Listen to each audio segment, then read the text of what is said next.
ኳስን አይቼ ከተኛው አርቴታ እንደኔ አስቦ ያርም ጠዋት ማለት ነው ስትራቴጂ ወደሰከርስ እንደዚህ እየሰሙኝ በድንገት ፍቅር ያዛቸው ነው የሚመስሉት ሲፈዝዛቸው እንዲህ ሲል ማለት በቃ ፍቅር ያዛችሁ እንዴ ምናምን እላለሁ ማለት ለ4 ሰዓት ምናምን ለማጥናት ከምትሞክሪ 15 የትኩረት ወይም 20 ደቂቃ የትኩረት የጥናት ሰዓት ቢኖርሽ ፎከስ የማድረግ እድልሽ የሰፋል ላይክ ኢትዮጵያ ውስጥ እኮ ልብስ እናጋዛለናል ሰው ወክም እናዳርጋለናል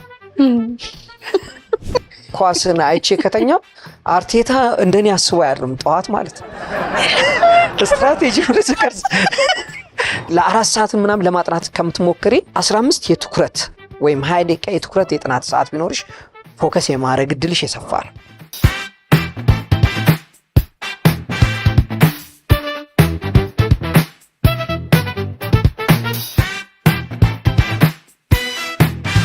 የመረጃ ሀብት የትኩረት ድህነትን እያመጣ ነው። በጣም የወደድኩት የዛሬ እንግዳይ እንግዲህ በሶሻል ሚዲያ ያጋራን በጣም ጥሩ ሀሳብ ነው። አሰልጣኝ ነው። ስነልቦናችን እኛነታችንን ማንነታችን እንድናውቅ ብዙ ከሚደክሙ ወዳጆቹ ጋር ብዙዎችን እንዲያፈሩ ረድቷል። አቶ ሰለሞን ወልደ ገብርኤል ዛሬ እንግዳይ ነው። ከመነሻው ሀሳብ ጀምሮ ሰማው በጣም ደስ አለኝና እንኳን ደህና መጣ። እንኳን ደህና ቆይሽ መቅደዬ። አመሰግናለሁ። በጣም ሰላም ነኝ። ኢነርጂ የሚጋባ ሰው ነህ አንተ ራስ። እውነት ነው። ያው ያንቺ ቀድሜ እየነገርኩሽ አልነበር? ቴንክ ዩ። የመረጃ ሀብታችን ትኩረታችን እየሰረቀን ነው የሚለው ቆም ብለን እንድናስብበት የሚያደርግ ሀሳብ ነው። እንዴት ለሚሉ ሰዎች የመረጃውን መብዛትና ማጥለል የሚገባን ሰፊ ሀሳብ እንዴት መውሰድ ይገባናል ከሚል መነሻ ሀሳብ እንጀምር። ቆንጆ።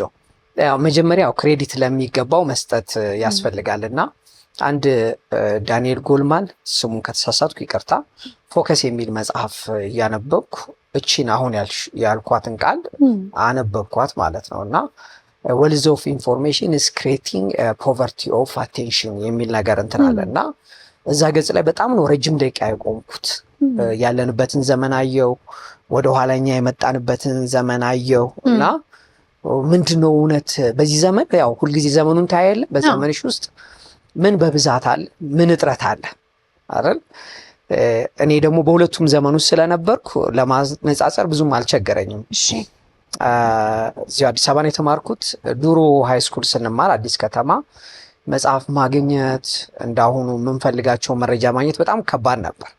ጥቂት ላይብረሪዎች ነበሩ፣ መዘጋጃ፣ ብሪቲሽ እና እዛ ሄዶ መጽሐፍ ማግኘት በሆነ ነገር ላይ ተጨማሪ ኢንፎርሜሽን ማግኘት በጣም ውድ የነበረበት ዘመን ማውራው የዛሬ 20 ምናምን ዓመት እስከ 30 ዓመት ማለት ነው። በዛ ሰዓት በየትኛውም ጉዳይ ላይ ለምሳሌ ዛሬ ስለ ሜካፕ ለማወቅ ብትፈልጊ መረጃ አለ አይደል? በጣም ብዙ ሙዚቃ ብትፈልጊ መረጃ አለና ያኔ በየትኛውም ጉዳይ ላይ መረጃ እንትን ለማግኘት ብትፈልጊ መጽሐፍቶችንም እንዳሁኑም ነው ጉግልም ኢንተርኔቱ ምንም ስላልነበረ በዛ ወቅት መረጃ ቀድሞ መኖር ኢንፎርሜሽን መኖር ትልቅ አድቫንቴጅ ነበር። ለምን በወቅቱ የነበረው ትልቅ እጥረት ምንድን ነበር? መረጃ ነበር። አሁን ደግሞ እንዴት ጊዜው ኢቮልቭ እንዳደረገ እና ከጉግል ወይ ነው ወደ ቻት ጂፒቲ መተናል፣ ወደ ኤአይ መተናል እና አንድ ሰው ነው አትክልተኛ መሆን ብፈልግ ነው የተሰማተሮፍ የሆነች ደቂቃ አይደል ስልኬ ላይ ገባለሁ እንዴት ነው አትክልት መተክለው ላለው በየትኛውም ሰብጀክት ላይ ማለት ነው። ሜካፕ አርቲስት መሆን ብፈልግ ገብቼ መረጃ አገኛለሁና አሁን በጣም አበንደንት መረጃ አለን። በጣም በምንፈልገው በማንኛውም ነገር ላይ በቃ የምንፈልገው ነገር አለና ችግሩ አሁን ደግሞ ምንድነው ችግሩ ነው? አሁን ላይ ያለው ችግር የትኩረት ችግር ነው። ቱ ማች መረጃ ቱ ማች ዲስትራክሽን፣ በጣም ብዙ መረጃ ይበዛል እና በጣም ዲስትራክትድ ነን። እንደውም በአማርኛ በለው የመረጃ ቦርጫም ነን። የመረጃ ቦርጫ እውነትህን ነው ማለት ተስማምቶ ተዋህዶን ሰውነታችን ውስጥ እናተርፈን እስከማንል ድረስ ትርፍ ስለሆነ በየቦታው ተቀምጧልና ጤና ሁለንተናዊ ጤናችንን እያሳጣን አካላዊ ጤንነታችን፣ መንፈሳዊ ጤንነታችን፣ ፋይናንሻል ጤንነታችን ምናምን ሁሉም ሰው ምን ቢሰራ እንደሚያሳካ ምን ማድረግ እንዳለበት ያውቃል። የእውቀት ችግር ያለበት አይመስለኝም።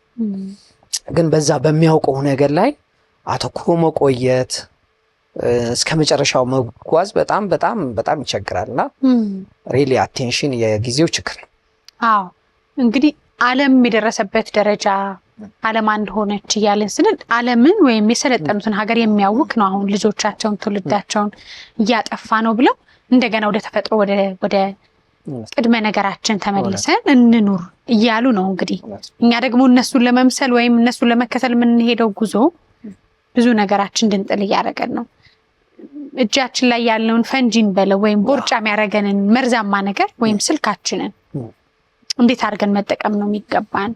እንዴት አድርገን ነው አይምሯችንን ሰብስበን ትኩረታችንን ማግኘት የምንችለው? መጀመሪያ እንደው ከስልኩን ጀምር ራሱ ጣሉት ብንልም እንጥለው ስላልሆነ ከዛ በኋላ ምን ያህል ደግሞ ወደ እኛነታችን ያለውን አስተዋጽኦ ደግሞ እናየዋለን። እንዴት ነው የምትጠቀመው? አንተ በራስህ ስልክህ እንዴት ነው የምትጠቀመው? አንተ ጋር የሚመጡ ሰልጣኞች እንዴት እንድትጠቀሙ ታዝሏቸዋላችሁ? እውነት ብዙ ነገር ነው እንትን ያልሽኝ። ደረጃ በደረጃ እንየው። መጀመሪያ ራሱ ሪሊ ችግሩ ምንድን ነው ማለት ኦኬ፣ መረጃ በዛ፣ ከዛ ምንድን ነው ሪሊ በህይወቴ ላይ ምን ተጽዕኖ እየፈጠረብኝ ነው? የመጀመሪያ አእምሯችን መንደርን ኢቮልቭ ያደረገው መንደርን ቪሌጅን ከአካባቢ ከጥቂት መረጃዎችን እንድንሰማ እንጂ ዓለም ሁሉ ወደ ጭንቅላታችን እንዲመጣ አይደለም። ስልክሽ ላይ ስገቢ ካይሽ በሰከንዶች ውስጥ አንድ ታያለሽ፣ ሃይላይቱን ነው የምታየው ማለት ነው አይደል?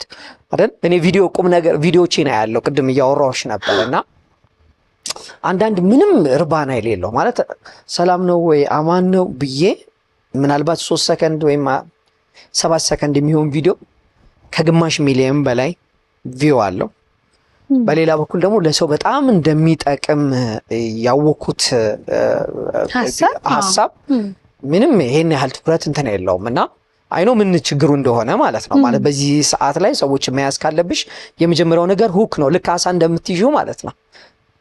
ለምሳሌ አሁን መቅዲ እዚህ ፕሮግራምሽ እንትን ላይ አስተያየት መስጠት ብፈልግ መቅዲ በጣም አሪፍ ነሽ ምናምን ብል ብዙም አፒታይት መቅዲ እኮ እየሰራሽ ያለሽው ነገር እዚህ ጋር እኮ ምንም እየጠቀመ አይደለም ብዬ ማለት ነው። ስጀምር ደንገጥ ያላል።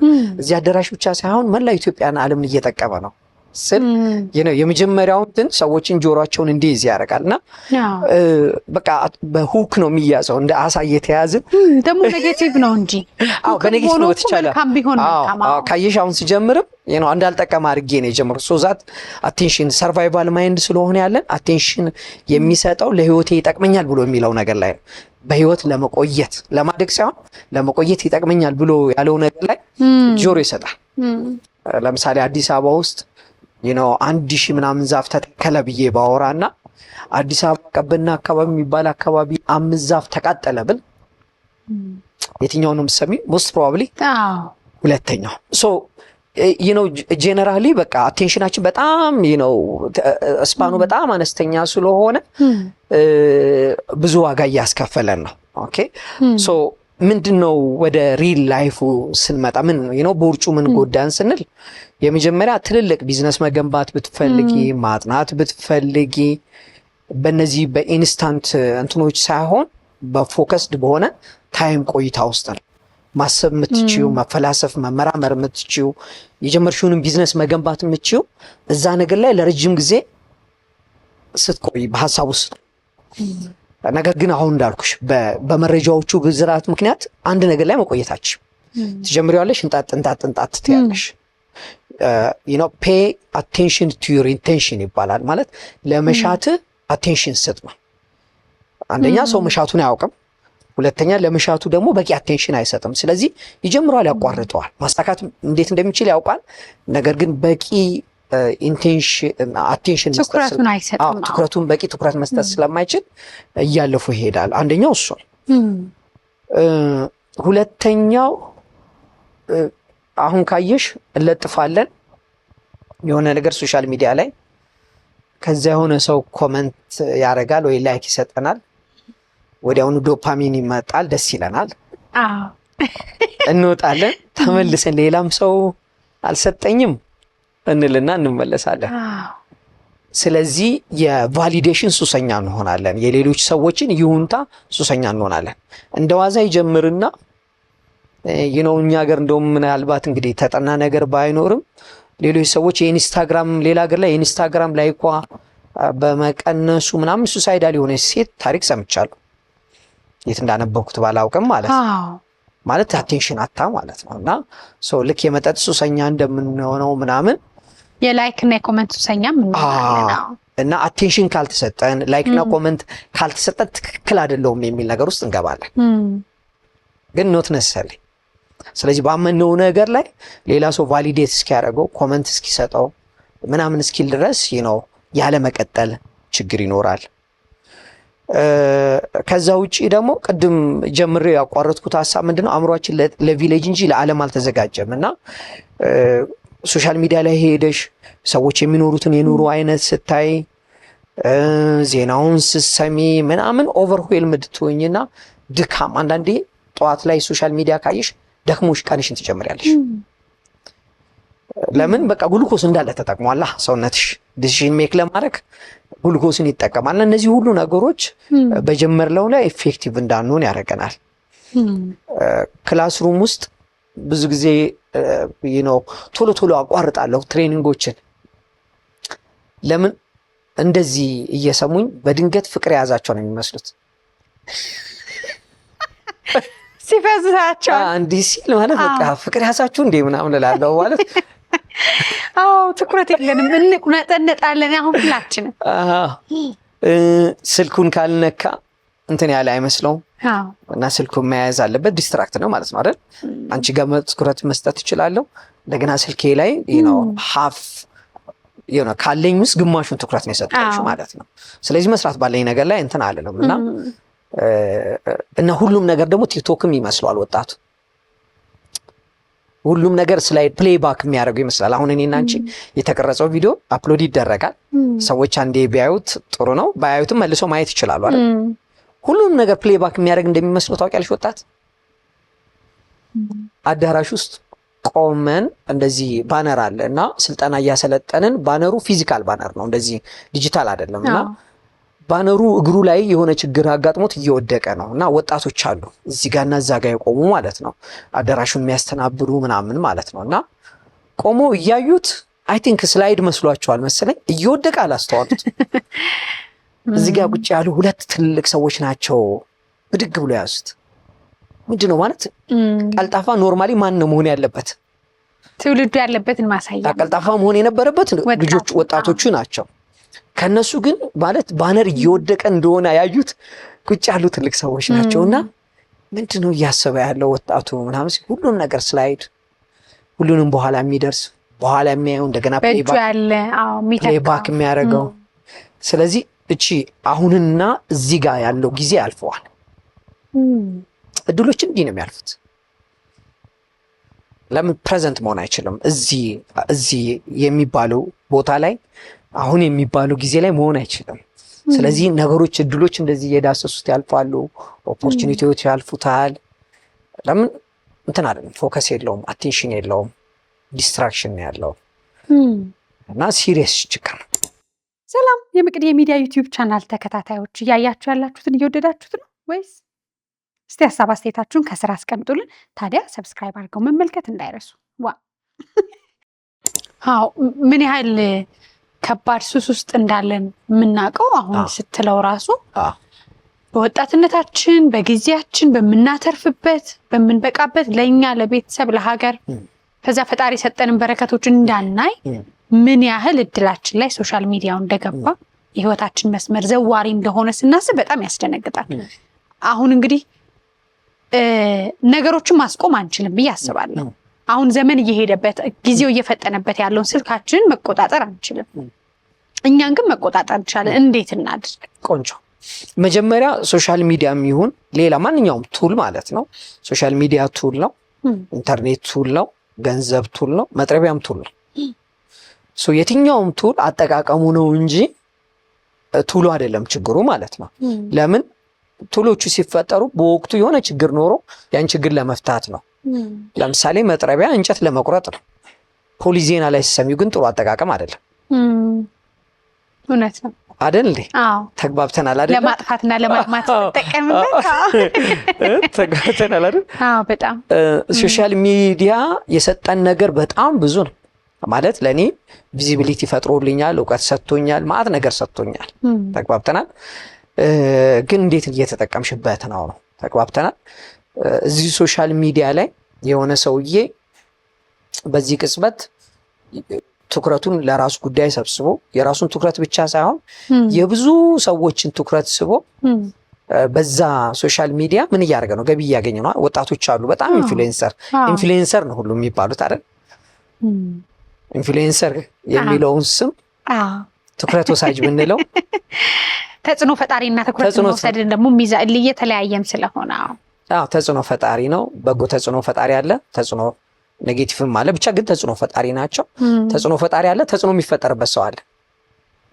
ራሱ መጥፎ አይደለም እኮ ብቻ ተጽዕኖ መፍጠር በመቻላቸው ምክንያት የብዙ ሰዎችን ትኩረት በመሳባቸው ምክንያት የራሳቸውንም ትኩረት በማግኘታቸው ምክንያት የራሳቸውን ህይወት እየቀየሩ ነው። ኦፍኮርስ በሆነ መልኩም የሆኑ ሰዎች በበጎ መልኩ አስተዋጽኦ እያደረጉላቸው ነው። ተጠቅመዋል ወይ እነዛስ የምንከተላቸው ሰዎች? የእውነት ሚዛ እንግዲህ አንቺ ነሽ አሁን ከምትመርጭው ሳጋ ነው ትልቁ ልዩነት ማለት ነው።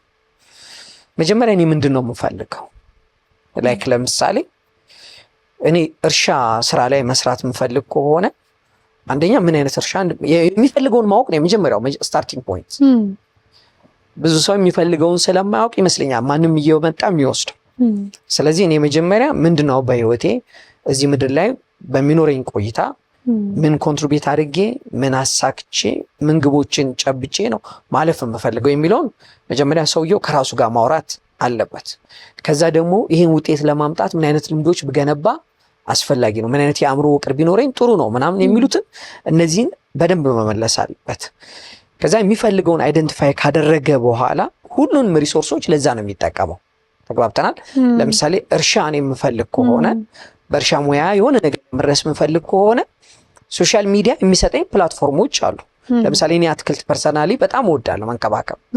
ስለዚህ እንደ ድሮ ማነው እንዴት ነው ፈንገስ ሲያጋጥማቸው እንትምለው አንዳንድ አትክልቶች ምን አይነት ውሃ ነው መጠጣት ያለብኝ፣ በረንዳ ላይ ነው ቤት ውስጥ ነው ማድረግ ያለብኝ ምናምን፣ በምን ያህል ጊዜ ፍሬ ያፈራሉ አበባ እንዲያመጡ ምናምን የሚሉትን ነገሮች እንደ ድሮ ነው ሄጄ መጠየቅ ወይ ምናምን አላስፈለገኝም። እስኪ ባለሙያ ያስፈልጋል። ነገር ግን ቤዚክ ኢንፎርሜሽኖች ሶሻል ሚዲያው ላይ ገብቼ ቻት ጂፒቲ ላይ ገብቼ አግኝቻለሁ። ተግባብተናል አይደለ? ይሄ ሶሻል ሚዲያ እንደ ግባት የተጠቀምኩት ወይም ቴክኖሎጂን እንደ ግባት የተጠቀምኩት ለምፈልገው ነገር። ነገር ግን እርሻ ጋር ምንም ግንኙነት የሌለኝ ሰውዬ እርሻንም ሙዚቃንም ምግብ አበሳሰልም ኢቭን መልካም ነገሮችን ነው ማዋሽ ሙዚቃ ዳንሱንም ፊልሙንም ድራማውንም ሁሉንም ባይ በቃ ደካማ ነው የምሆነው። በምን እጥረት? ትኩረት በማጣት ማለት ነው። ስለዚህ ችግሩ የሚዲያው አይደለም። ተግባብተናል አይደለ? እኔ የምፈልገውን ነገር አውቄ ግብአቶቹን ወደ እሷ ለመጠቀም ነው። ተግባብተናል። ስለዚህ ሁሉ አማረሽን ገበያ ታውጧት እንደሚባለው ብዙ መድረክ ብዙ እድሎች ስላሉ ሁሉንም መመገብ ምናምን አለብን ብዬ ፐርሰናሊ አላምንም። የምንፈልገውን ነገር መለየት፣ ከዛ ይሄ ቴክኖሎጂ የሰጠንን ግብአት ለዛ ነገር መጠቀም ነው። ካልሆነ ግን ዲዛይን እንደተደረጉት እንዴት ነው? አሁን ለምሳሌ እናንተ የቴሌቪዥን ሾው አላችሁ፣ ሌላም ብቸኛው የቴሌቪዥን ሰዎች ቴሌቪዥን ሾው አይደለም ይሄ።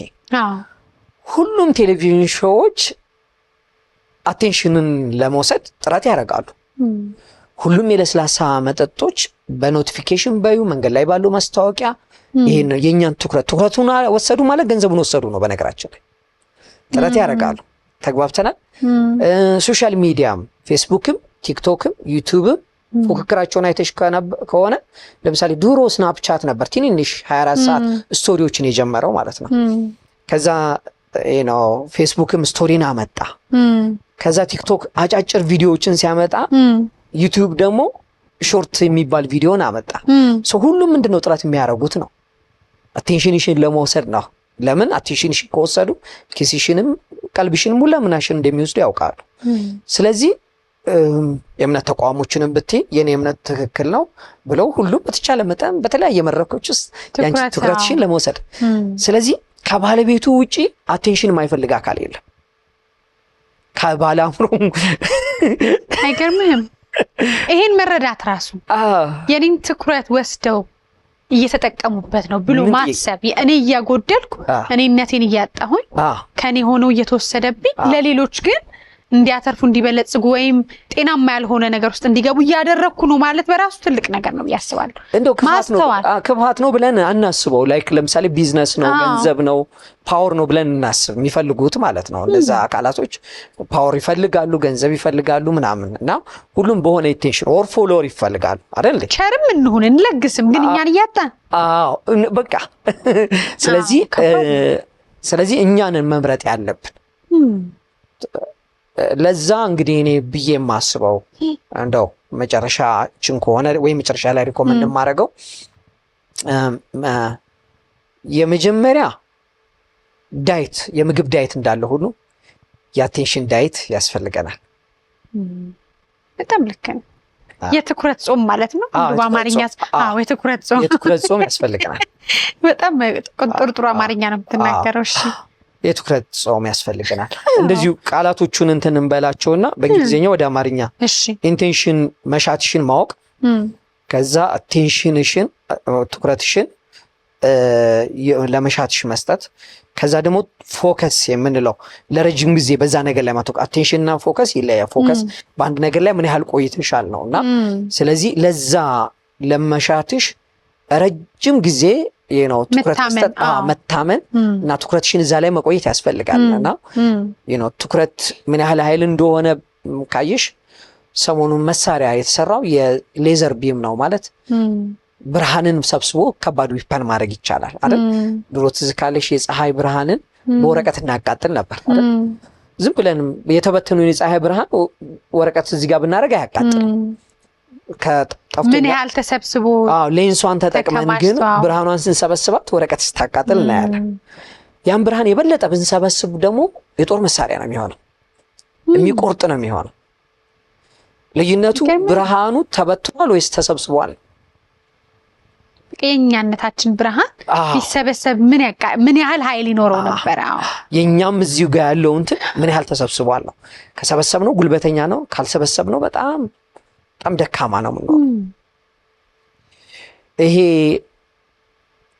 ያነበኩበት ቦታ ጠፋኝ፣ ግን ሰርከስ ላይ አንበሳን በተግባር አላየሁትም። አንበሳን የሚያሰለጥኑ ሰዎች የሚያደርጉት ምንድን ነው? ወይም አውሬን የሚያሰለጥኑት አራቱንም እግር ነው የሚነኩት በአንድ ጊዜ። ትኩረቱን ነው የሚያሳጡት። ትኩረቱን ሲያሳጡት በጣም ደካማ ነው የሚያደርጉት። ጉልበቱ ያለው በትኩረቱ ላይ ስለሆነ ማለት ነው። ነገርም እንደው እግዚአብሔር ይስጥህ። ራሴ በጣም እንድመረምር እያረከኝ ነው። ስለዚህ ሁሉ ነገራችንን ላመነው ነገር ስንሰጥ ጉልበቱም አቅሙም ያን ይመጣል ማለት ነው። የመጀመሪያው እሷ እቺን ነው ዳይት ላይ ይሄንን አሁን የማየውን ነገር የምከታተለውን ነገር ስለሚጠቅመኝ ነው ወይስ ሱሴ ስለሆነ ለኢሚዲየት ሳቲስፋክሽን ነው? እሱን ቼክ ማድረግ ያስፈልጋል። የመጀመሪያ ሁልጊዜ እሱን ማድረግ። ሁለተኛ ረጅም ጊዜ አንድ ነገር ላይ አተኩሮ መቆየት ይቸግራል። በቃ ዘመኑን እስካየን ድረስ ይቸግራል። እና በተቻለ መጠን በብሎክ ኦፍ ታይም፣ ለምሳሌ እኔ ሽያጭ ስራ ስንሰራ የ15 ደቂቃ ሰው የማውራት ሰዓት፣ 15 ደቂቃ መረጃ የመስጠት ማለት አጫጭር ብሎክ ኦፍ ታይምስ ማለት ነው ክሬት ማድረግ። ለምሳሌ ለ4 ሰዓት ምናምን ለማጥናት ከምትሞክሪ 15 የትኩረት ወይም 20 ደቂቃ የትኩረት የጥናት ሰዓት ቢኖርሽ ፎከስ የማድረግ እድልሽ የሰፋ ነው። ይሄ ኳሊቲ ታይም የሚሉት የነጠረች በቃ የስራ እውቀት ይፈልጋል። ብሎክ አወር ያስፈልግሻል። አላርሙን ለሱ መጠቀም። በእርግጥ አላርሙ ሲጆ በዛው ሶሻል ሚዲያ አሁን እኔ እናንተ እኔ ራሴ በራሴ ደቂቃችን በዚህ የተመጠነ 20 ደቂቃ አላችሁ ብሎ ነገርን ማሳጠር ከባድ ነው። ማርዘም ነው ቀላል፣ ማንዛዛት። ስለዚህ እሱን መሰብሰብ ሙቀት ይጠይቃል። ግን አትሊስት ነገርን ሰብሰብ አድርጎ ወደ ጠቃሚ ነገር ማምጣት። አጫጭር ከሆነ ለዛ የመታመን እድልሽ የሰፋ ነው። ረጅም ሲሆን ደግሞ ትኩረት የማጣት እድልሽ በጣም በዛው ልክ የሰፋ ነው የሚሆነው። ስለዚህ ሁለተኛ እሷን እናረግ አሪፍ ነው ብዬ እንትን እላለሁ። ሶስተኛስ እኔ ጓጓሁን ለመስማት 3 ወይም 4። እሺ ሶስተኛ ለምሳሌ ስልክሽን በስልክ መጀመርና በስልክ መጨረስ ቀንን በጣም አደገኛ ነገር ቢኖር እሱ ነው። የራስሽ ጉዳይ ሳትፈጥሪ ጉዳይ አጀንዳ ተሸክመሽ ነው የምትነሺው። የኢትዮጵያን ሕዝብ በሙሉ ሸክም ተሸክመው እኔ አሁን እንኳን እወዳለሁ። በጣም ትልቁ ትግሌ አሁን በጣም አሳድጌዋለሁ። ሃይላይት እያየሁ ነው እንትን የምለውና የመጨረሻው ኳስን አይቼ ከተኛው አርቴታ እንደኔ አስቦ ያለም ጠዋት ማለት ስትራቴጂ ፍልስፍና ስነሳ ሁሉ ክሮስ እያደረኩ ነው። በጣም ተፋቱ የተፋቱት ሰዎች ሳይጨነቁ እንዴት ክፍፍል ላይ ደርሰን ነው ምናምን ሌሊቱን ስናስብ አድረን እና በጣም አደገኛ ነገር ቢኖር የመጨረሻው 30-40 ደቂቃ ስልክ ይዞ መተኛት በጣም አደገኛ ነገር ነው። ስለዚህ በጣም የሚያስፈልገው ነገር ምንድነው? የመጨረሻዎቹን ደቂቃዎች 30ውን ደቂቃ ምናምን ስልክሽን አጥፍተሽ ከስልክሽ ጋር ተፋተሽ ቀንሽን ገምግመሽ ለነገ እቅድሽን አውጥተሽ መተኛት። ጠዋትም ስትነሺ ብዙ ሰው አይኑን ሲገልጽ የመጀመሪያ የሚይዘው ምን ነው? ስልኩን ነው። ስልኩማ አይደለም አጠገባችን ነው ራሱ የሚያድረው እኮ። እንደ ጓደኛ እንደ ባል እንደ ሚስት ስልካችን አብሮ ያድራል። ከጤናማ አንፃር ልክ አይደለም። ከተቻለ ሌላ ክፍል ካለ አብሮ ማደሩ ከስልክ ጋር በብዙ መልኩ ልክ አይደለም። ስልክን አለመጀመርና በስልክ አለመጨረስ መጨረሻ የራስሽን ሀሳብ አርግዘሽ ትተኛለሽ። ድብቁ አእምሮሽ ሰጀስተብል የሆነበት ሰዓት ስለሆነ በራሱ ሀሳብ ላይ አርግዞ ይተኛል። ሲነሳም ከራሱ ሀሳብ ይጀምራል። ዛት ቀኑን ትኩረቱን በራሱ ጉዳይ ላይ እንዲሆን ያደርገዋል ማለት ነው። እንግዲህ ይህን ሁሉ ነገር ደግሞ ልምምዳችንን አድርገን አሁን ስልክን ስናጠፋ ምን ፈራው የሚመስለኝ እኔ ከሰዎች ጋር ያለን መስተጋብር ጤናማ አይደለም። ፈሪዎች ሆነናል። ሀሳብን በሀሳብ መርታት እስከሚያቅተን ድረስ ከሰዎች ጋር ቁጭ ብሎ ረጅም ደቂቃ ማጥፋት ከባል ጋር ከሚስት ጋር ጠቡ በጣም ከባድ ሆኗል።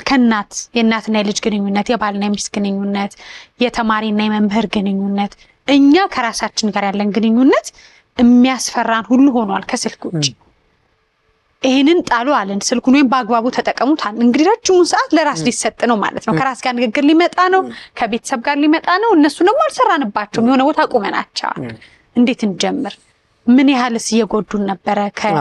ከማህበረሰቡና ከራሳችን ጋር ያለ መስተጋብር መቆሙ ምን ያህል እየጎዳን ነው ትላለህ? እኔ በጣም እንደ አዲስ መለማመድ ያለብን ከሰው ጋር ማውራት የሚባል ነገር መለማመድ ያለብን ይመስለኛል። ሶሻል ሚዲያ ማስተር የሚል አንድ ስልጠና ሰጣለሁ እና እዛ ላይ ሰጠን ሰዎችን በአካል ልናወራ ወይስ በኦንላይን የቱ ይቀላል በሚል ነው። የቱ ትክክል ነው ሳይሆን የቱ ይቀላል በሚል የሚቀለው ሶሻል ሚዲያ ነው እያልኩ ነው ማወራው ማለት ነው። ለምን ድሮ ውይይት የሚባል ታክሲ ነበር አዲስ አበባ ውስጥ እንዲና 5 ሰው ሆነ 5 ሰው የሚቀመጥበት ነው።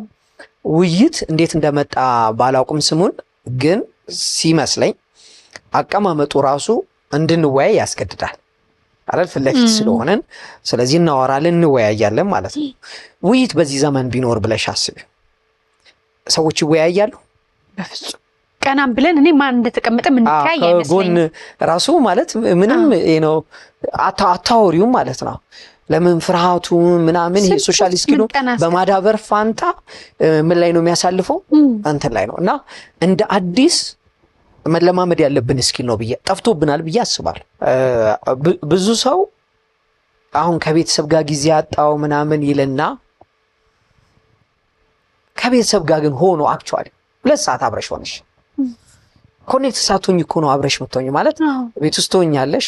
አንደኛ ምንም አይነት ነገር ላይ ፕሬዘንት አይደለሽ። ምግቡንም ስትበይ ስልክ እያወራሽ ነው። ከጎንሽ ያለውን ምስጋና ስታወሪ ስልክሽን እየጎረጎርሽ ነው። እና ሪሊ ፊል እያደረገች ያለችውን እያሰበች ያለችው ባለቤትሽ ወይ ደግሞ ባለቤትሽ እየተሰማው እያሰበ ያለውን ነገር ፊል አናረጋው። የእምነት ቦታ እንደ ሰለሞን ላጣፈህና የእምነት ቦታ እየተሰበከ ያለውን ትምህርት ካሜራ እየቀረጻችሁ ስሙ እስከሚባል ድረስ በካሜራ መቅረጽ በላይት እና በፎከስ ተቸግረን እንግዲህ ሰሞኑን ነበርኩ አንድ ጉባኤ ላይ እና ሁሉም ስልኩን አውጥቶ ቪዲዮ እየቀዳ ነው የሚማረውን ትምህርት ማለት ነውና ለመቅዳት ያን ያህል አስተዋጽኦ አለው መቅዳት ወይስ ለመማሩ ነው የሚቀድመው? እና መዝሙር ስንሰማ መገኘታችን ለማሳየት ነው የምንፈልገው ወይስ መገኘታችን ትርጉም አለው? እኔ ራሴንም ጭምር በጣም አደጋ ውስጥ ነን አይደል? የመሰብሰብ የመያዝ ልክ እንዳልኩሽ እኮ ነው። የመረጃ ሱስ ተባብለን የለም አሁን የምግብ ሱስ ያለበት ምናምን ሰው ስለሚያስፈልገው ብቻ እኮ አይደለም የሚበላው ሱስ ስለሆነበት መሰብሰብ ማለት ነው። አሁን መረጃውንም በቪዲዮ ሲያስቀረው በኋላ የሚያየው ይመስለዋል፣ ግን አየው። ምን ያህሎቻችን ነው የቀረጽነውን ቪዲዮ ወደ ኋላ ተመልሰን ድጋሚ የምናጠናው ስተዲ የምናደርገው ብለሽ ስታይ የለም አያየው። ነገር ግን በቃ ምንም እንዲቀርበት ስለማይፈልግ ከመረጃም ከምንም ወደ ኋላ መቅረት ስለማይፈልግ ሰማው ውስጥ ያለ የኮምፒቲሽን መንፈስ ስላለ ተግባብተናል አይደለ? ወደ ኋላ መቅረት ምናምን እንዳያመልጠኝ ነው ዋናው መነሻው። ምንም ነገር እንዳያመልጠኝ የሚል ማስገብገብ ነው። የመስገብገብ ነገር ልክ እንደ ምግብ ባዩ እንደ ሌላ ሱስ ባዩ የመስገብገብና ነው በቃ የማከማቸት ሱስ ነው። ግን ያከማቸት ነው በሞላ ቅባትን የሆነን በሽታን የሆነን ጨጓራን የሆነን እንጂ ቦርጭን የሆነን እንጂ ጤና አይደለም የሆነን። ተግባብተናል አይደለ? ሶሻል ስኪል ነው አክቹዋሊ ከሰው ጋር ብቻ ሳይሆን እንደውም የሚጀምረውም ከሰው ጋር ከመሆን በፊት ከራስ ጋር መሆንን መለማመድ በጣም ያስፈልጋል። እንዴት እንለማመደው? አሁን እኔ ራሴ አንተ እየተናገርክ ራሴን ለማየት እየሞከርኩኝ በህይወቴ አደጋ ላደርስባቸው እየነዳው ከሆኑት ሁኔታዎቹ ስልክ ያስኩባቸው ናቸው እና ፊት ለፊት ያለውን ማየት እስኪሳነን ድረስ ስልካችን ላይ ቲክቶክ እያየን የምንነዳ ሰዎች ብዙ ነን። የሚያመልጠን የምንቆም ቀድመን የምንደርስ እየመሰለን ቀድመን ከብዙ ነገር የዘገየን ሰዎች አለን። አደጋው ሰዎች ላይ ያለን ቦታ ምን እየተካሄደ ነው የሚል ነገሮች እዚህ ቢገለባበጡ ቢፈነዱ አጠገባችን ያለ ነገር እኛ ያለንበት ቦታ ሌላ ስለሆነ በጣም አደጋ እንደው በትንሹ ብዬ ነው። ከዛ ውጪ ግን ምን ማድረግ ነው ያለብን? ማለት በቃ አብደናል ልበለው ነው ራሴን ጨምኔን መሰሎች ካለን አብደናል። ቀደም እንደተባባልነው መረጃው በበዛ ቁጥር መረጃው ነው የሚቆጣጠረን፣ ሐሳባችን ነው የሚቆጣጠረን። የመጀመሪያው ነገር ሰው መረዳት ያለበት ነገር ብዬ የማስበው ሰው ሐሳቡን አይደለም። እኔን አስባለሁ አይደል? እኔና አንቺ እናስባለን፣ እኔና አንቺ ስሜትም ይሰማናል፣ ግን ሐሳባችን አይደለንም። ለምን ሐሳባችን እስከዛሬ በሰበሰብነው መረጃ ልክ ነው እና እንደው ዝም ብሎ ምን እያሰብኩ ነው ብሎ ማስተዋል ቢለማመድ እንግዲህ አሁን አዌርነስ ኮንሽስ መሆን ምናምን እያለን ወደ ጠለቅ ወደ አለ ሐሳብ አንገባም። ግን ምን እየተሰማኝ ነው ምን እያሰብኩ ነው ብሎ ቆም ብሎ ማስተዋል ቢቻል በጣም ትልቅ ነገር አናቀውም። ራሱ ብቻለ እንደሱ ማሰብ ራሱ ምን እያሰብን በስቷላ ምን እየሆንን ነው? አንዳንዴ እኮ ሰውን አይተ ነው አረ እያበድሽ ነው እያበድክ ነው ምን ሆነህ ነው እንደው ለአንድ ደቂቃ ቢተነፍስ ሰው ብዬ አስባለሁ። ቀን ላይ ለምሳሌ ከቅድም ጀምሮ እኔና አንቺ እየተነፈስን ነው አይደል? መተንፈስሽን ግን ልብሽን መምታቱን አላስተዋልሽም ማለት ነው። ለአንድ ደቂቃ ቁጭ ብሎ አየሩን የሚገባውን አየር እያስተዋለው ወደ ውስጥ ቢያስገባው እያስተዋለው ቢያስወጣው ለመጀመሪያ ጊዜ ከራሱ ጋር ሆነና በጣም በሚገርምሽ ሁኔታ ለአንድ ደቂቃ እንደዚህ ወይም 5 ጊዜ እንደዚህ ሰዎች ሲሰነፍሱ እንዴት ተሰማችሁ ምናምን ታያቸዋለሽና በጣም ሰላም ነኝ ይላል። ምን ተፈጠረ? ገቢ ጨመረ? ቤት ሰላም ተፈጠረ? አረ ምንም ድሮም እኮ ሰላሜን የነሳው ይሄ ጩፍ የሚለው ሐሳቤ እየጋለበብኝ እንጂ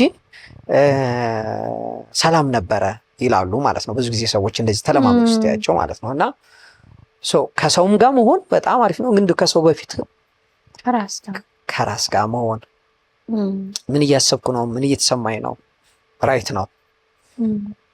ላይክ ለምሳሌ አሁን አለማስተዋል ምልሽ ከቅድም ጀምሮ እዚህ ጋር ኤሲ ምናምን እየጮኸ ነው። ምን ያህል አስተውለነዋል? ከውጭ ያሉ ድምጾችን የቤቱን ቴምፕሬቸር ምናምን እዚህ ጋር ስትሆኚ ታስተውያቸዋለሽ።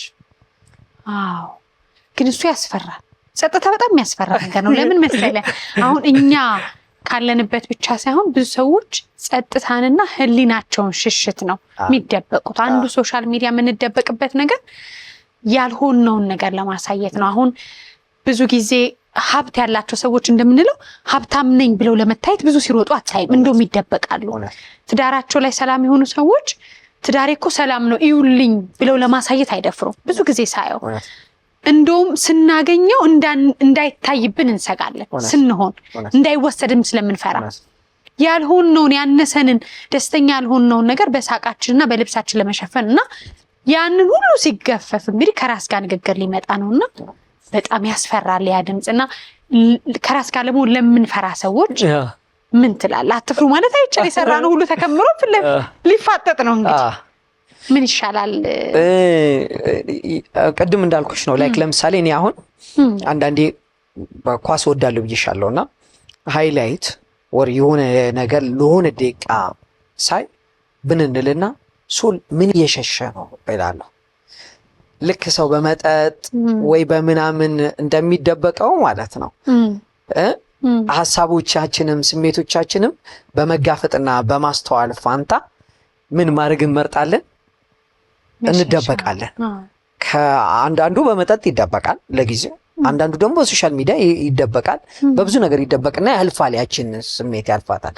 ግን አደነዘሽው እንጂ እንትን አይደለም፣ አላከምሽውም።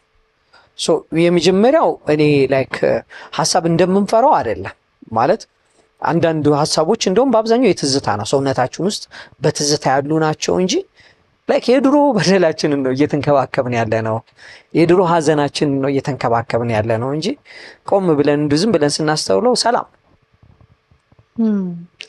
እሱ ደግሞ ሌላ የምታነሳቸው ሀሳቦቹ ሌላ ናቸው። እንግዲህ ያለፈ ማንነት ማረቅ ራሱ ታርቀ አሁን እንግዲህ አነሳ ነው እኮ ስልኩ እንደማይጠቅምና ለጠቀመን ነገር ብቻ መሆን እንዳለበት እኔ ገብቶኛል። አሁን ከዛ ጋር ብቻዬን እንዴት ቀራለሁ ነው ምድረ በዳ ሆነና እኛና እንደ ሀሳቡን ታዩና እንደው ቢያንስ እሺ በቃ እንደው ሌላ ቢዚ የሚያደርገን ከፈለግን ቢያንስ በጉዳያችን ላይ ቢዚ እንሆና። ቅድም እንዳልኩሽ ማለት ነው መጀመሪያ ላይ ጉዳዩ ራሱ ብዙ እኮ ነው፣ ተከርኖ የበሰለው እኮ ብዙ። አሁን የፍቅር ጉዳያችን ራሱ በቃ እያመለጠን ሆኖ ጫፍ የደረስን ሰዎች አለን። የእምነታችን ከፈጣሪ ጋር ያለን ግንኙነት ስፒሪቹዋል ያልነው የመንፈሳዊነት ህይወታችንን የት ጋር እንደጣልነው ሳይገባን የሆነ ቦታ ተቀምጧል። ከመስተጋብሩ ከቤተሰብ ጋር ለጤናማ መስተጋብር ከማህበረሰብ እቁብ ብድር ሰው እኮ ሀዘን ከሆነ ሀዘን ላይ ሁሉ ሀዘን ላይ አይደለንም። እና አሁን ብዙ ናቸው እንግዲህ ከየት ልጀምር? አሁን እኔ እንደራሴ ሆኜ ሀ ብሎ የሚጀመርበት አለ። አንድ ጊዜ ስለ አሁን እነዚህ ሁሉ ነገሮች ላይ የምንሞክረው ህይወታችን ምንም እንዳይቀርብን ባላንስ የሆነ ነገር እንድኖር አይደለ? እና አንድ ሰው መጽሐፍ ላይ ስለ ሃርሞኒየስ ላይፍ መኖር ማለት አቴታይም አንድ ነገርን በአንድ ጊዜ ስለመኖር የተረዳሁትን ላካፍልሽ። እና አሁን ሁሉም ነገር ላይ የምንሄደው ሁሉም እንዳይቀርብን ነው ማለት ያንን እንትናለን። ሁሉንም ስነካው ጓደኛውም ጋር እንሄዳለን፣ ሶሻል ላይፉም እንዲቀርብን አንፈልግም። እና ላይክ ለምሳሌ ያለንበት ቦታ እንሆነ ምክንያቱም ግማሽ ልባችን ከአዳራሽ ይወጣል፣ ከጓደኞቻችን ተለይዞ ሌላ ቦታ ይሄዳል አይደል? ግን ህይወት አንድ ጊዜ ኳሊቲ ያለው ግን ጥቂት ነገሮችን ማድረግ ነው የምትፈልገው። ለምሳሌ ቬሪ ሲምፕል ምሳሌ ልንገርሽ። አንድ ጊዜ ባለቤቴ ዱባይ ነች እና ተደዋወልን እና ደውዬላት አይ ሶል ከጎረቤት ጋር ነኝ ምናምን አለችኝ እና ኦኬ ብዬ ስልኩ ዘጋው። ከዛ ቴክስት አደረገችኝ እንደዚህ አይነት ነገር አልወድም ታዲያ ምናምን ብላ ስትል ደግሞ ምን አጥፍቼ ነው ምን ረስቼ ነው ምናምን ብዬ ተመራመርኩ። ግን ከምመራመር ለምን አልደውልም ብዬ መልሼ ደወልኩኝ ማለት ነው። ስደውል እንደ ቴክስቱ ላይ እንዳለው አይደለም፣ ቶኗ ስቲል ጥሩ ነው። ሶል ጓደኛዬ ጋር ነኝ ብዬ አልኩ አይደል ምናምን አለችኝና እዛ እወድሻለሁ አልኳት ስላት ድሮስ እንደዚህ አትልም ምናምን ብለ ቀወጠችው ማለት ነው። ነጥቡ ምንድነው? ይሄ ስታወሪያት ሪሊ ኮኔክትድ ሆነሽ እንትን ማለት ነው። ተግባብተናል። አሁን እኔና አንቺ ለሷ የጎደለውን መሙላት ስላዳመጥካት ነው፣ ትኩረት ስለሰጣት ቦታው ላይ ስለሆነ። ለምሳሌ ቤተሰብ ጋር ሆነን ቤተሰብ ጋር ሳትሆኚ መንፈሳዊ ቦታ ሄደሽ አልባ አካል ሳትሄጂ እንትን ማለት በጣም ኪሳራ ነው። እና በአንድ ጊዜ አንድ ቦታ ለመሆን መጣር በጣም ይፈልጋል ብዬ አስባለሁ። ያን ጊዜ ስንሆን አንደኛ እናጣጥመዋለን፣ እዛው የነበርንበትን ቦታ እናጣጥመዋለን፣ የምንፈልገውንም ውጤት እናመጣለን። ሪሌሽንሺፕ ላይ ሪሌሽንሺፕ ይኖረናል፣ ቆንጆ ነገር ይሆናል። ወላጆቻችንን አንዳንዴ ወላጆችሽ ሄደሽ ጠይቀሻቸውም ጠፋሽ ብለውሽ አያውቁም።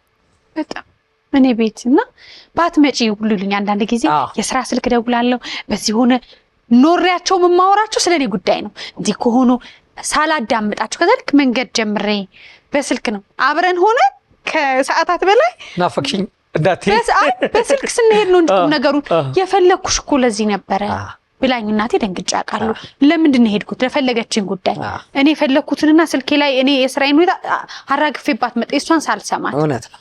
እና አትመጪም ስትለኝ ምን ያህል እንደከሰርን አስበው። ብናጣቸው እነዚህን ሰዎች ደግሞ ሳናደምጣቸው እውነት ነው ወይ በጣም ያማል። በጣም ከባድ ነገር ነው።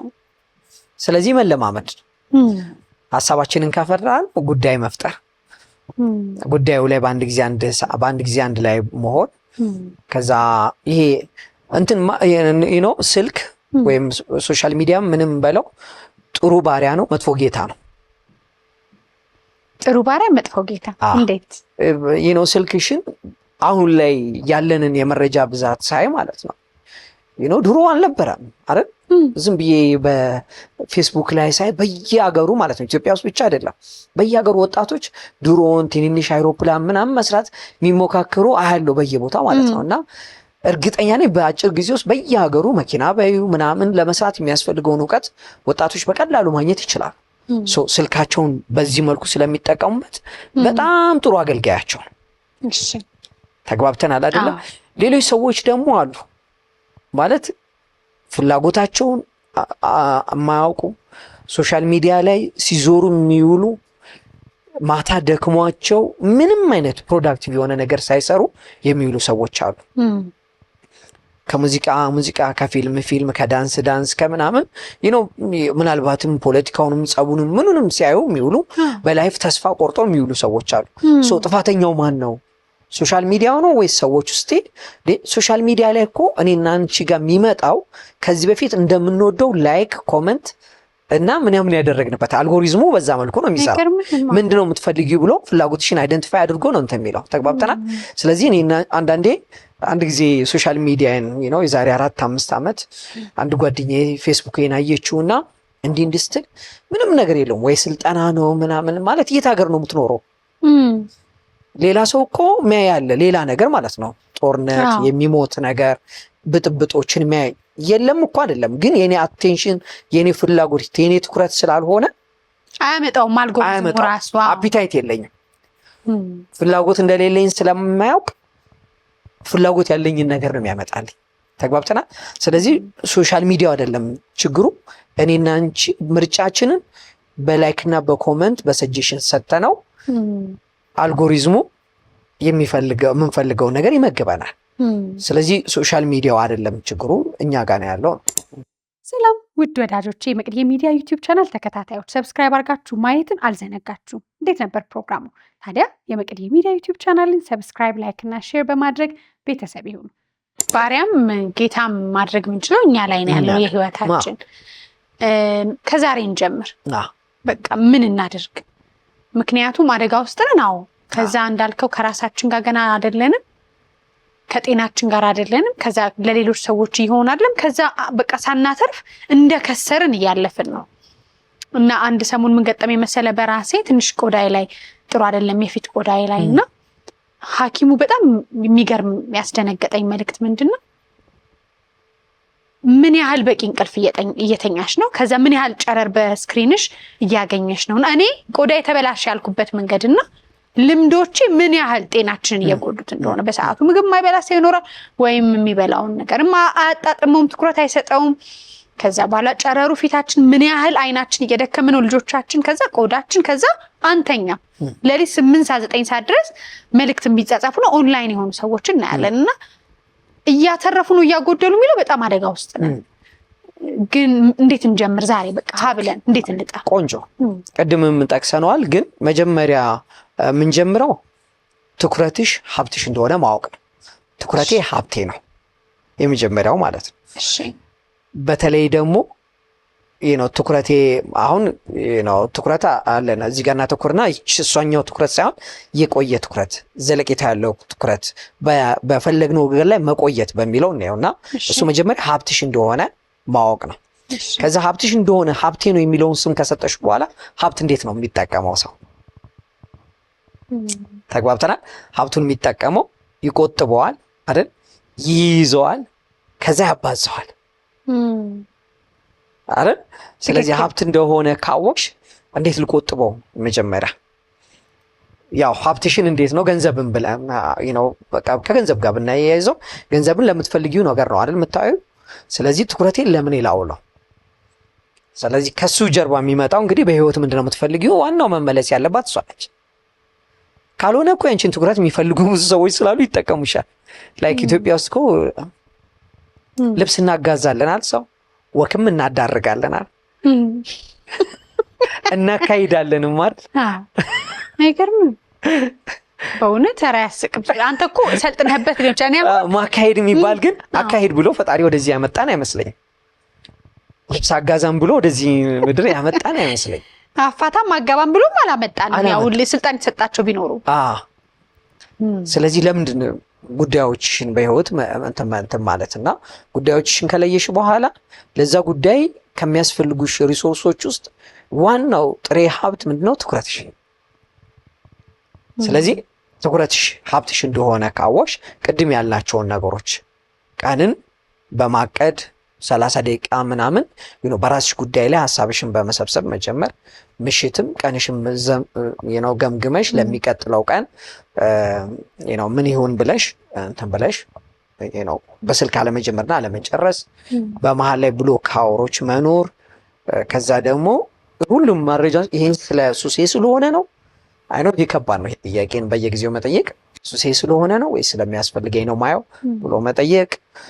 ከዛ ውጪ ደግሞ ቅድም ያልኩሽን ለምሳሌ ሀሳብን ሽሽት አይደለ ምንገባው ሶሻል ሚዲያ ብዬሽ የለ ለአንድ ደቂቃ 5 ደቂቃ እንደውም በጣም ብዙ ነው። 5 ጊዜ መተንፈስ ሆን ብለን መተንፈስ ብንለማመድ አይ ቲንክ ከሱሱ የመውጣት እንትን ይኖረናል፣ እድል ይኖረናል። እንሞክረውና ከዚህ እናያለን። ከዛ ስልክንም ማስቀመጥ ቀን ቢኖርሽ የስልክ ማስቀመጥ በቅርቡ ነው ያደረኩት እና በጣም ስትሬንጅ ፊሊንግ ነው ያለው። እሁድ ነው ጉዳይ አለኝ ምናምን፣ ነገር ግን ለምን ዛሬ ስልኬን ቤት አስቀምጬ አልወጣም? ወይ ስጋህን ይዘህ ነፍስን አስቀምጠህ እንደመውጣት እኮ ነው። አሁን አፍን አይልም ተለያዩ ደስ እንደሚል በጣም እንግዳ እንደሆነ እና እንዴት ደስ እንደሚል በጣም የተለየ አርነት ነው ያገኘሁት። የዘገየ ሆነ ነገር የጎደልሽ ምናምን አይ አይደለም። በቃ ስልክ ጠፍቶብሽ የሆነ ነገርም አጋጥሞሽ አለ አይደለም፣ መርጬ ወድጄ ፈቅጄ ቤቴን ስልኬን አስቀምጬ ወጥቻለሁ። እና አሳውቀሃል ግን ለሌሎች ባይ ምን የሚያመልጥሽ ነገር አለ? ሚስድ ኮል ላይ እኮ ታገኘዋለሽ። እንደው ከህይወት እኮ የተለያየን ይመስለናል አንዳንዴ። ከሆነ ነገር ዓለም የምትገለበጥ ይመስለናል በሰዓታት ውስጥ ካላየ። ለኖቲፊኬሽን በሞላ መልስ ምላሽ መስጭ ከሆነ ሰው መደወል መብት አለው። አንቺ ደግሞ በፈለግሽ ሰዓት እኮ ማንሳት ያለብሽ። ስለተደወለ ግድ መነሳት የለበትም እኮ። መልእክት ሜሴጅም ስለተላከልሽ የግድ መመለስ የለብሽም። ኖቲፊኬሽን ስለመጣ የግድ መክፈት የለብሽም። ለኖቲፊኬሽን ምላሽ መስጭ ከሆነ ለስልኮች ሚስኮል እድል ማሰጫቸው ከሆነ ለሚመጡ ሜሴጆች ወዲያውኑ መመለስ እንዳለብሽ ከሆነ በቃ አንቺ እኮ የላይፍ ኦፕሬተር ነሽ አይደል? ኦፕሬተር ነው አይደል? ዝም ብሎ ስልክን በማንኛውም ሰዓት በተደወለ ሰዓት ማንሳት የሚጠበቅበት። ስለዚህ የተደወለ ስልክ በሞላ መነሳት አለበት ብዬ እኔ ፐርሰናሊ አላምንም። አዎ ከዛ አረክ ማለት ነው ሙሉ ቀን ማለት ነው። ልክ ነህ። ሚስል ኮሉን ስታይ ደዋይ በፈለገው ሰዓት ደውሏል፣ አንቺ ደግሞ በምትፈልጊበት ሰዓት ትደውያለሽ። ይሄ በራሱ አከራካሪ ነው። አሁን ደግሞ እሱ አንዳንድ ኢሹ ነው የምትሰጠኝ። ዶክተር አይደለሁም ማለት ዶክተር ከሆንሽ ይጠበቅብኛል። ገብቶሻል አይደል? ምናምን ማለት ነው። እና ደግሞ ስትረጋጋም ነው ትክክለኛ ሰው ለምላሽህም አንስቶ አልችልም ማለትና ጊዜ ሰጥቶ አሰላስሎ መፍትሄውን መመለስ ቀላል አይደለም። ከዛ ከአንድ ቀን ሙሉ እሁድ ዕለት ስልክህን ትተው ላይክ አሁን እዚህ ጋር አሁን እኔና አንቺ ያወራን አሁን ስልክ እያነሳሽ አይደለም ማለት ስራ ላይ ነሽ። ግን እዚህ ስር ነው ስልኬ ባይዘው ይሄው አይ እኔማ እውነቱን ተናግሮ ነሸበት ማደር ከዚህ ከተለየ እዛ ጋር ከተቀመጠ የሆነ ነገር ያመለጠኝ ነው እንዴ? ምን ይባላል? የኔ ስልክ ወስዳችኋል ከየት እንዳደረጋችሁ ታላቁ። አየህ ምክንያቱ ብዙ ቢሆንም ግን መተው አለብን፣ መላቀቅ አለብን። በቃ አዎ ለዚህ ፕሮግራም በጣም ጉዳዩ ስለሚበልጥብሽ ስልክሽን ሳይለንትም ወይ ፍላይት ሞድም አርገሽዋል። ሌሎች ጉዳዮች የሉሽም፣ ይሄ ብቻ ነው። ስለዚህ ጉዳዮቻችንን እንትን ካልን ነው ስልክ ዋና ጉዳያችን አይደለም። የሆኑ ዶክተሮች አውቃለሁ በአንድ እንትን ላይ አይቻቸው በዚህ ዘመን የሚኖሩ አሜሪካ ውስጥ የሚኖሩ ማለት ነው። አሁን እኮ እኛ ስልክ የለንም፣ በቤታችን ነው ሞባይል ስልካችን ያለው። በቤት ስልክ ነው እንደ ድሮ የሚጠቀሙት። እንደዚህም ይቻላል። ሁሉም የልምምድ ውጤት ነው። በቃ በጣም ትልቅ ነገር ነው። አሰብኳት የነገዋን ኢትዮጵያ አሁን የምንላትን ብንሆን የነገዋን መቅደስ የነገውን ሰለሞን አሁን የምትመለከቱን ሁሉ የራሳችሁን ነገ ምን ያህል የማይመለከተን ነገር ላይ የሌለንበት ቦታ የኛን ትኩረት አባክነን እንዳልከው ከዛ ማይገባን መረጃ እንደ ቦርጭ ተሸክመን የምንዞር ሰዎች ትንሽ ትኩረት ለራስ ብንሰጥ የት እንደርስ ነበር?